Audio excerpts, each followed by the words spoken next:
Hello, friends. We're back again. It's Fightful Overbooked, and it's time for your weekend news edition of Newsworthy, which is different from all the other news that you consume during the week because it's during the weekend and not during the week.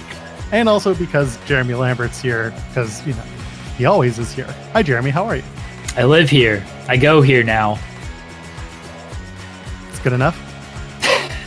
It's old Bianca Belair saying, I go here now. You don't even go here. I don't think she does even. Oh. I thought she used to clap. Twice. Bianca Belair rules. She does. That's it also rules. It also rules when you leave a thumbs up here on this video at youtube.com/FightfulOverbooked. And maybe you'll enjoy this loads of birthday cake chocolate bar that I was gifted today. What is that?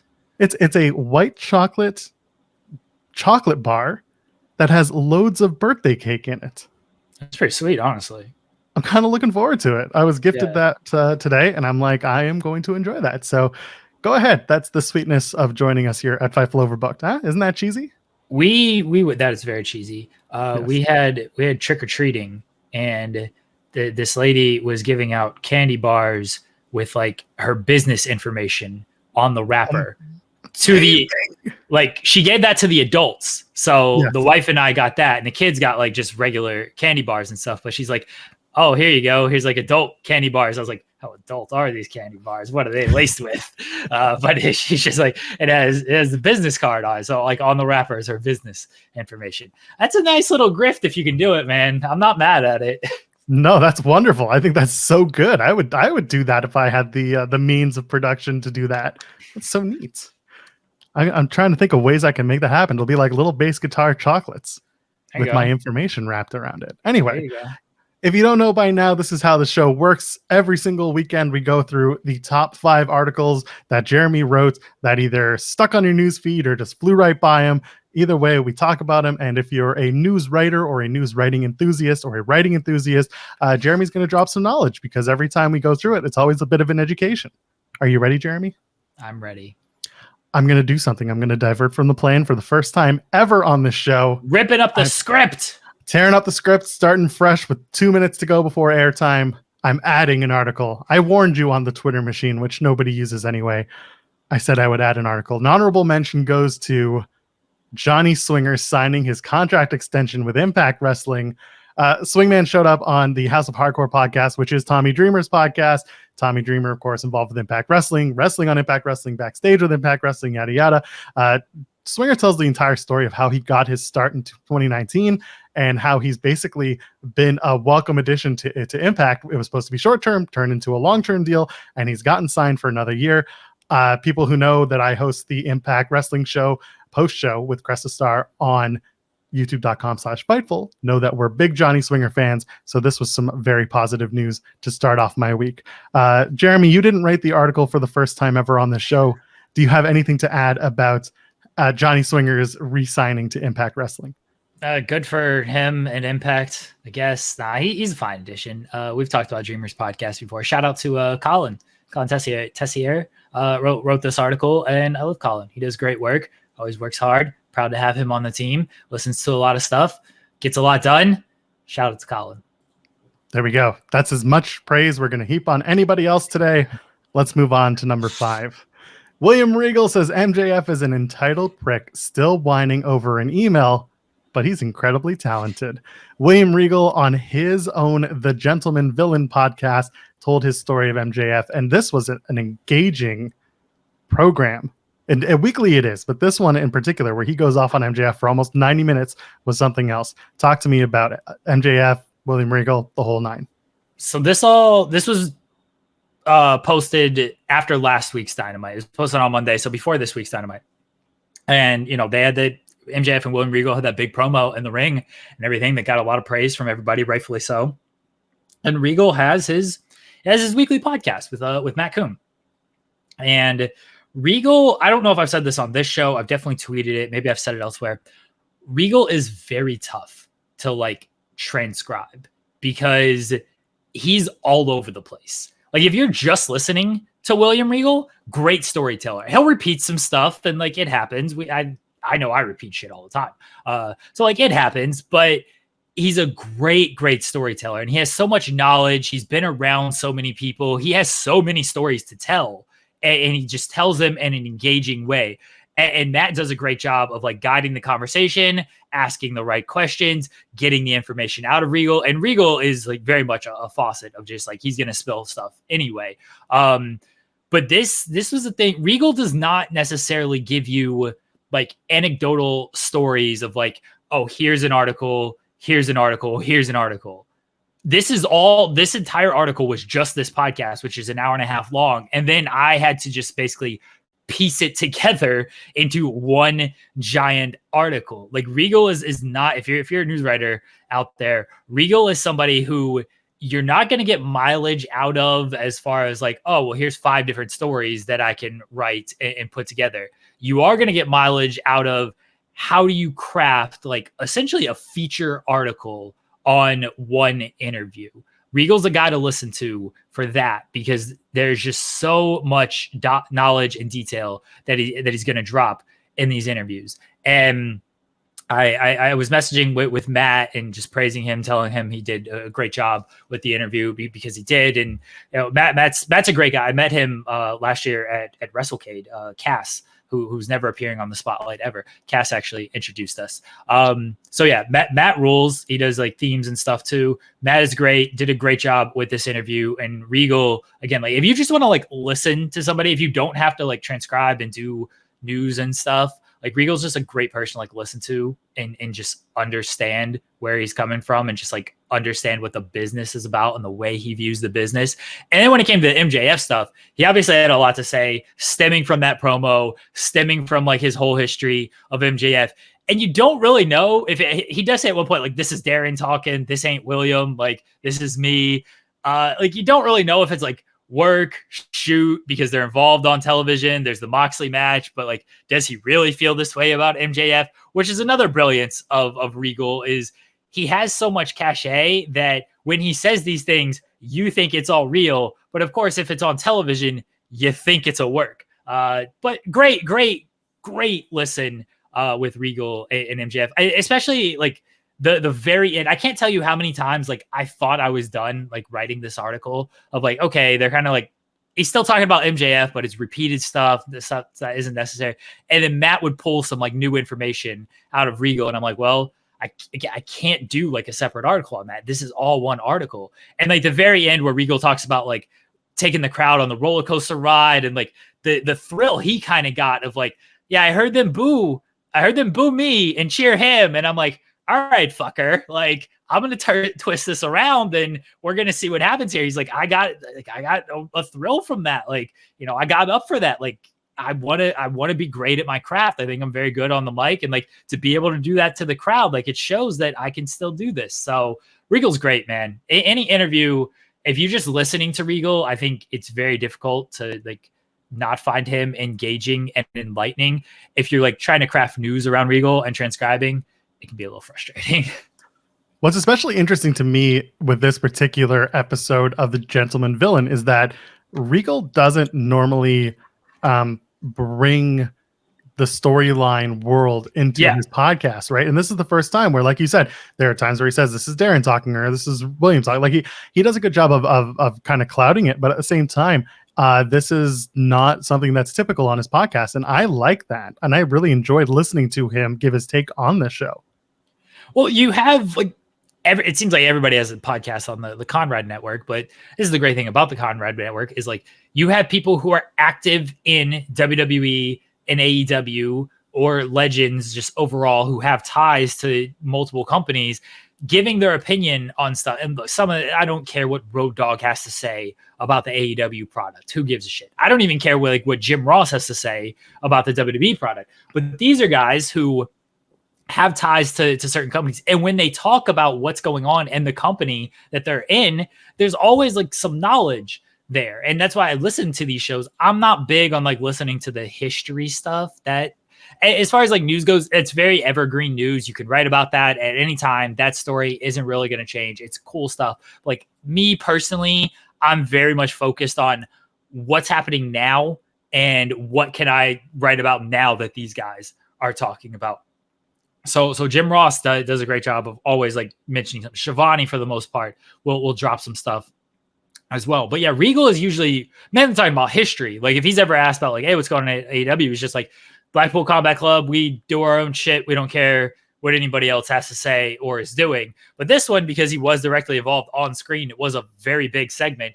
Talked about it, got a lot of mileage out of it.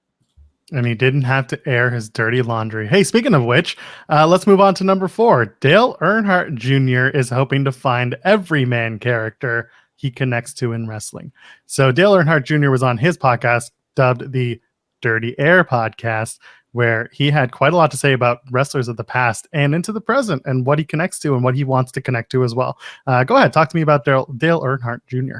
So he was at Raw on Monday. It was in Charlotte, big NASCAR town. I used to frequent Charlotte often when I lived in North Carolina. The NASCAR Hall of Fame is there. And he got invited to Raw. He said a lot more than this. It was actually like a good 20-minute conversation about like his experience at Raw. He got a tour and everything. He met some wrestlers and he was like, yeah, they were nice to me backstage. And then they were telling me like, oh, when I go out there, I'm going to be a dick. Like, just don't worry about it. It's part of the show and everything. And then I was like, all right, cool. He talked about his experience. It was good. It was a nice little listen. And then he talked about like the everyman stuff. And like, I want to get back into wrestling. I want to find a character that I connect to, like a Steve Austin, Dusty Rhodes, like the guy next door who drinks a beer, works on his car, spark plug Bob Holly out there. He would have loved Sparky Plug, like something like that. And I find it interesting because anytime like celebrities talk about wrestling, we know WWE and AEW, they always use the celebrity engagement stuff, right? Like there's celebrity cameos every single month in wrestling. A social media celebrity is challenging for the title a week from today. So they love the celebrity involvement and everything. And here's Dale Earnhardt Jr. basically say, like, biggest name in NASCAR. I know he's retired, but still, like, everyone knows the Earnhardt name when it comes to NASCAR. Dale Earnhardt Jr. has a monster like NASCAR fan base, and they have NASCAR ties. USA Network, the little NASCAR reality show airs after Raw. AJ Styles was just part of a NASCAR thing. They brought back like the WWE NASCAR for like SummerSlam as well. Like they've got NASCAR ties and stuff. There's a crossover audience there. And Dale Earnhardt Jr. is saying like, hey, this is like what I'm kind of looking for out there. And now I'm kind of just curious of, is WWE going to listen here? Like, are they going to try to cultivate that character? I saw some people in the comments be like, oh, well, Jon Moxley is a guy that maybe you want to look towards. I even saw Mance Warner retweet it and is like, I'm right here. Like, I'm the guy that you're looking for. As like Hangman Page is another guy that people brought up of who is like the guy next door type of character. Nobody from what I saw in the like mentions of the quote tweets said anything about like a WWE person. And off the top of my head, I am struggling to think of like who is sort of a WWE everyman. Like, is there somebody that I'm just like missing? I think Kevin Owens can. That's exactly sort of. Yeah, I think, but he has been on TV for a while, which is unfortunate. But like I think Owens is probably the closest that they have right now. But even that like doesn't fully fit the bill. It sounds like Dale Earnhardt Jr. wants like just more of a guy who's gonna like drink. I mean, Kevin Owens probably drink a beer, whatever you guys drink in Canada. I don't know what the beer is. That Molson. That's a top Canadian beer. There's right? a billion better beers available to you in the great country of Canada. Tim Hortons. Does Tim Hortons do beer? Not yet, although I wouldn't be surprised if they get into that market at one point. It could absolutely happen. I want to point out a couple of quotes. It's all the same. It's on the article. He says, the guys that I like are kind of blue collar t-shirt and jeans.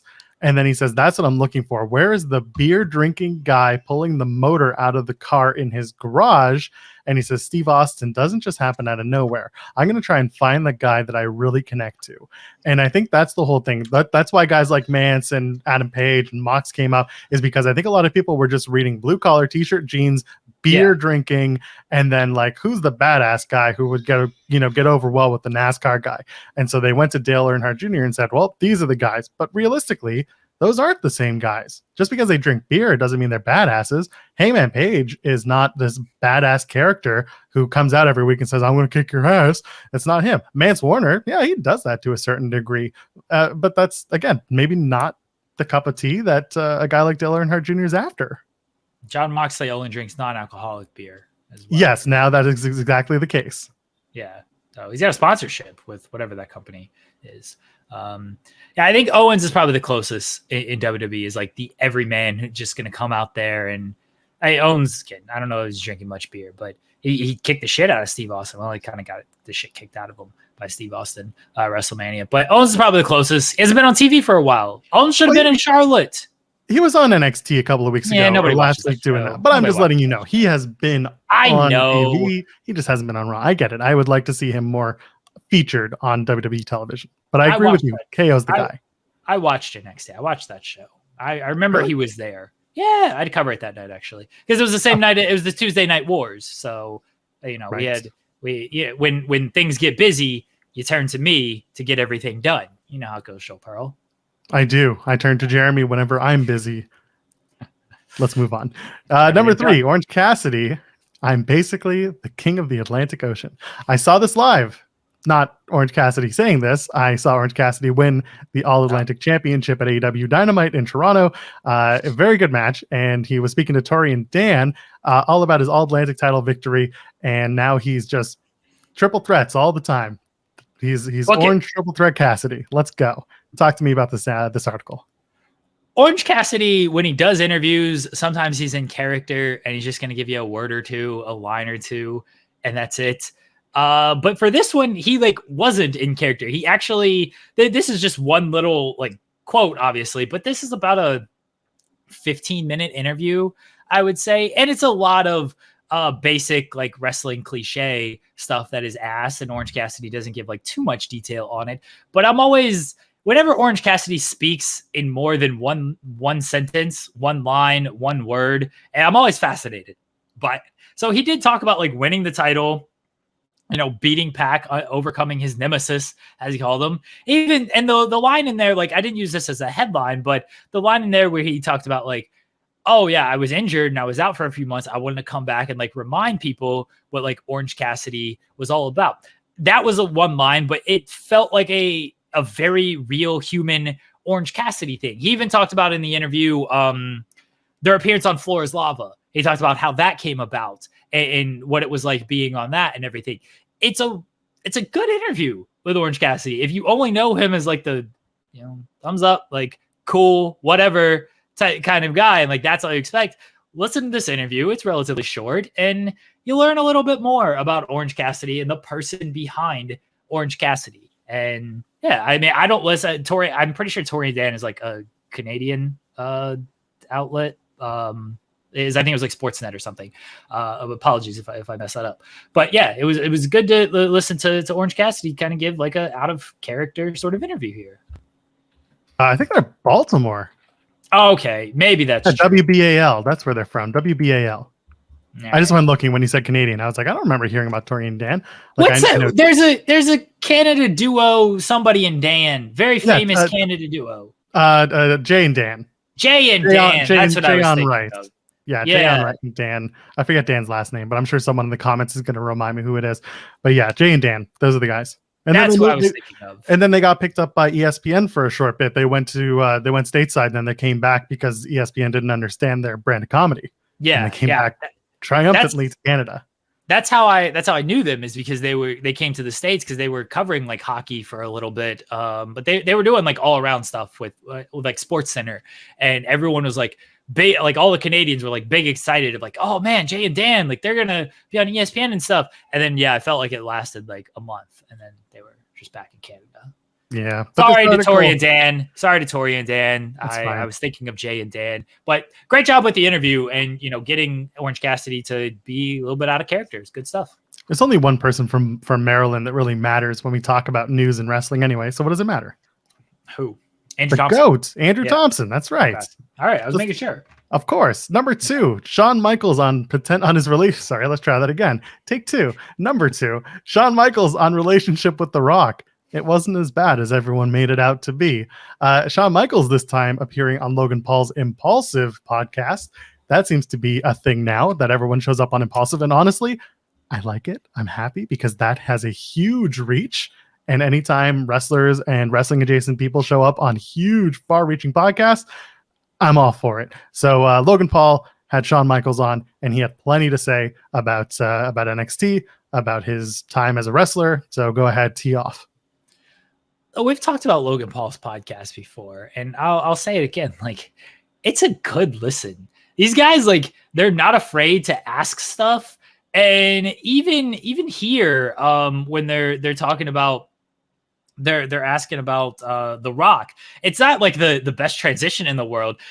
Somebody says something about like Rocky or something, and then the transition is like, hey, speaking of The Rock, like, you ever work with him? And like, this person, it's Logan's co-host, and this person clearly knows that there is reported issues between Rock and Michaels in the past, and so he's gonna bring them up here. And Michaels is like, yeah, I don't think those were as bad as they were. What's going on here and everything. This is what happened. Like, I don't think they were bad as they were. I was probably a dick to them. I was a dick to everybody. When I came back, I made amends. It just sort of, and is what it is type of thing. There's another portion where Logan Paul brings up Syracuse to Shawn Michaels. And it's just like, so what happened in Syracuse? And Michaels like, I don't really remember. Like, I hung my coat up, and the next thing I know, I'm out. And Logan's like, well, here's the story. Like, it feels like he was just like felt like he was Conrad reading from the Observer. Like, Dave wrote that you got jumped by 6 men in a Syracuse bar, and then you wrestled the next night on Raw and everything. And Shawn's like, yeah, like, you gotta remember, like, the people who were telling these stories, they were drunk too. Like, I was out of my mind. And the thing with Shawn is, I said this after his media call, or maybe I did, maybe I did. I think I sarcastically praised him because the media call was like half an hour, and I was like, yeah, fucking right, Shawn. 30-minute media call. You want 2.5-hour shows? That's my guy right there. But I think Shawn Ross Sapp has said, like, Michael's is like very good and like engaging and like feels very personable on these media calls. And like, it's true. Like, Shawn Michaels is good on these media calls. And when he does these interviews, like, he's very good, and it feels like he's genuine. And when he says shit like, I don't remember this, I was probably a dick at this time, whatever these people saying happened probably happened because, like, they just probably have a better recollection. I don't think he's like looking for an out and not trying to tell his side of the story.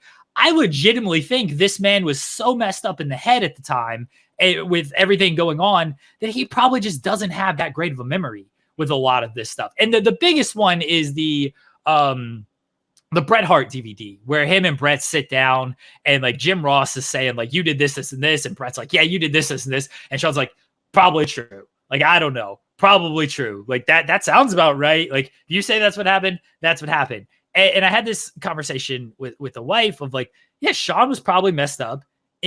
That's probably what happened. And I think there's a believability and a genuineness to him because Bret Hart, who we know holds grudges, is willing to like forgive all of that and forgive what happened in Montreal and like have a relationship with Shawn now. So it seems like even Bret Hart realizes this man was out of his mind in many ways in the 90s. He's actually changed. Like, he's a better person now. I can move past that. Like, everyone wants to talk about bitter Bret and everything, and in certain instances it's true, but he's moved past that part of things with Shawn at least, and I think there's a reason for that. So 2 things. One, I can't get out of my head the idea of Logan Paul being like, Shawn, chat me up. I read in the 1999 Wrestling Observer from this date, and then just going and reading the whole thing verbatim like Connie. So thank you for that. Number 2, I think that Shawn really there's 2 Shawn Michaels, right? People have figured this out by now. There is like post 2002, I've been saved. I'm a friend of Jesus, Shawn Michaels, and I only remember things from that point forward.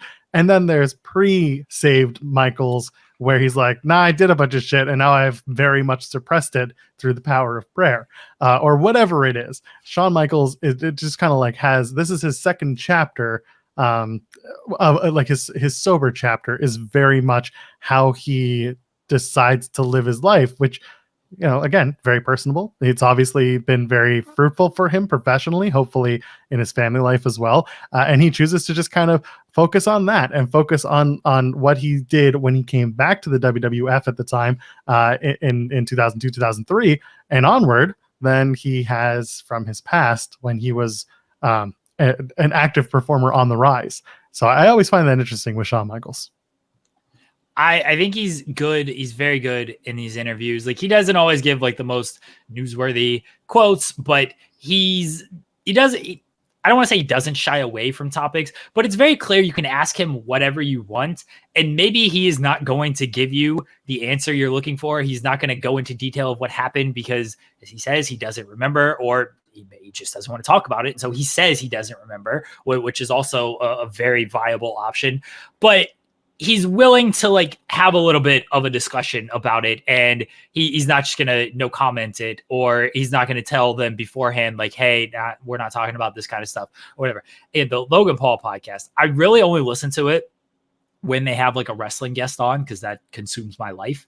But every time I listen to it, those guys, like, they don't care, and I'm sure they're not told of what to ask. Like, hey, this is off limits, don't ask about this. If they are, they clearly do not care, because they know their reach, they know who they are, and they know that like we can just ask about anything. And maybe you want them to be like hard-hitting journalists or whatever. Hey, ask about the Vince McMahon stuff, like whatever. Like, they're probably never going to go there on any type of subject like that, but they're clearly not afraid to just go into other type of topics, like what happened in Syracuse. Hey, what's your relationship like? When they're asking Roman Reigns, how was it working with Cena? How's it working with this person? When they're talking to Triple H about stuff, like, they're just going to ask shit. I actually find their podcast like good and engaging, and it is very conversationalist. There's also nothing to be lost if they ask the wrong question, or if they ask a question that upsets a guest. The joys of having a little bit of ignorance and a lot of celebrity. Yeah. Oh, 100%. Yeah. They know that, like, okay, if Shawn Michaels doesn't like this line of questioning, it's maybe a little bit different because like they does technically work for WWE and stuff. But at the end of the day, like, okay, if Shawn Michaels doesn't like this, like, what's really gonna happen? And the guests they have on are pretty comfortable in their position. I'm talking again, wrestling speaking, like, they're pretty comfortable in their position as well, to where they know what they can say, what they want to say, and they're cool with it. They know how to either talk their way around it, or to where they're not going to be upset with anything either, or get themselves in trouble. And let's be frank, there's a very good chance that some of these questions, or all of them, are ran past PR team before they're even asked. Yeah. Right. Or ran by the guest, because I've done interviews with guests, and this is by no means, one-to-one, but like, I've had people come in and be like, oh, this isn't some weird like shoot interview. And I'm like, you can look at my questions and you can tell me if you think this is, but I don't think it is. And 99%, actually 100% of the time, they're just like, yeah, these are great. No problem. Nothing's going to, become an issue out of these questions. And that's what you want. So I feel like vetting your questions is probably the way to go in this case. It's probably what happens when you have a high profile guest. Oh, well, I don't know how it works with WWE. Never had a WWE interview. I don't feel like they vet too much. I don't know. Probably not. But and again, when it comes to like a Logan Paul podcast, I think they just kind of have a certain level of trust with everybody of like, okay, you know what you can say, you know what you can't say. And Logan and his crew, like, they were asking questions that I think people wanted to know about. That Rock question is something that comes up fairly sort of often, and I haven't really heard Shawn talk about it much, if at all. So, and the Syracuse thing, like, I'm sure he's been asked about it, but some people might not know about it. It might not be a question that you think too much about. Yeah, great discussion. I love it. This is what we get here on Newsworthy. Let's move on to number one, unless you have something to add to this finally. Nope, number one. All right, number one, Wardlow. Oh my God, I have to read this out loud, don't I? I have girls chained up in my bedroom, but no one in my basement. Someone just clipped Joel Pearl saying that. Can clip it myself. Wardlow was on Busted Open Radio, and he decided to bust open a whole can of that. My interview with Wardlow had similar content. Now I'm upset because he is very openly speaking about these things, and I had it first, but it is now sitting in the can, ready to go. I'm pretty sure yours is running next week, and I was gonna put over that. Yeah, Wardlow talks about being a sex god in your interview, and fashion advice as well, and some wrestling stuff. Here's the thing. Yes, it's a good interview. It is. Wardlow. I've listened to a lot of Wardlow interviews, and like if you talk wrestling, like he's fine with like talking wrestling, like that's obviously his thing. But he is so much better when he's just like bullshitting and like laid back. So much better. I've listened to a lot, and the wrestling stuff, it's a lot of cliches and whatever. I listened to yours, and you did a great job of like getting him off of wrestling. There is the question about being whipped with the belts and everything that was good. And then I just really put myself over there. That was a good question. Like the wrestling stuff was good. That was your question, and I'm glad I asked it because but here's the thing: it also wasn't directly a wrestling question. And you're right. When Wardlow wants to talk about wrestling, it's like it's wrestling. But if you get him on literally anything else that he's interested or being featured in, it's like, let's go, open the floodgates. So this actual, and there's context in the article, because people were like, what prompted him to say this? I was like, well, read the article. He was on Busted Open talking about like Halloween movies and everything, and like killers and villains and all this different stuff, and spooky, like Jason and Freddy and all these people. And they made the compare. They asked like, oh, who would be like a good like horror villain in AEW? And Wardlow didn't really give an answer. And then someone was like, who gives like you vibes? Like, it seems like a nice guy. And you the show on Netflix starring Penn Badgley, and it's a fucking fantastic show. First season is like incredible mix of comedy and drama. Legit, just like the episode where he's like high off his ass is one of my favorite episodes to just watch and like bullshit about with my buddy Samer, because it's so hilarious. And I don't think it's supposed to be. Anyway, watch You on Netflix. They ask like who gives like you vibes of like kind of like seems like a nice guy, but is actually like kind of a murderer and somebody like in love and manipulative and kind of guy. And Wardlow just says like, oh, like that's a good show. Like, yeah, I got women chained in my bedroom, not in my basement. And then I was like, all right, well, I needed something more on this, though. So if you actually read the article, he talks about the match with Matt Taven that aired last night, where he gave him 20 power bombs and ended up beating him, which is exactly what he said he was going to do in that match. But he talks about that. And I could have easily gone. Go ahead. You buried the lead, Jeremy. He also ate Matt Taven alive, like he said he would do in the interview. Matt Taven was consumed by Wardlow on AEW Rampage. We saw cannibalism on AEW Rampage last night. That's wild. We did. Wardlow, he got bailed out of jail, which is good. It happens on wrestling, so like nothing really counts. Like you can just get away with anything on wrestling. No one actually goes to jail. But I could have easily just been like, Wardlow comments on Matt Taven match. Wardlow says he's gonna beat Matt Taven. Whatever. Like, could have gone with an easy headline like that, generic headline like that. It's like, no, gonna go with the pop headline. If you want like actual wrestling discussion, actual comment on this match, read the article for yourself, because he does comment on the Matt Taven match.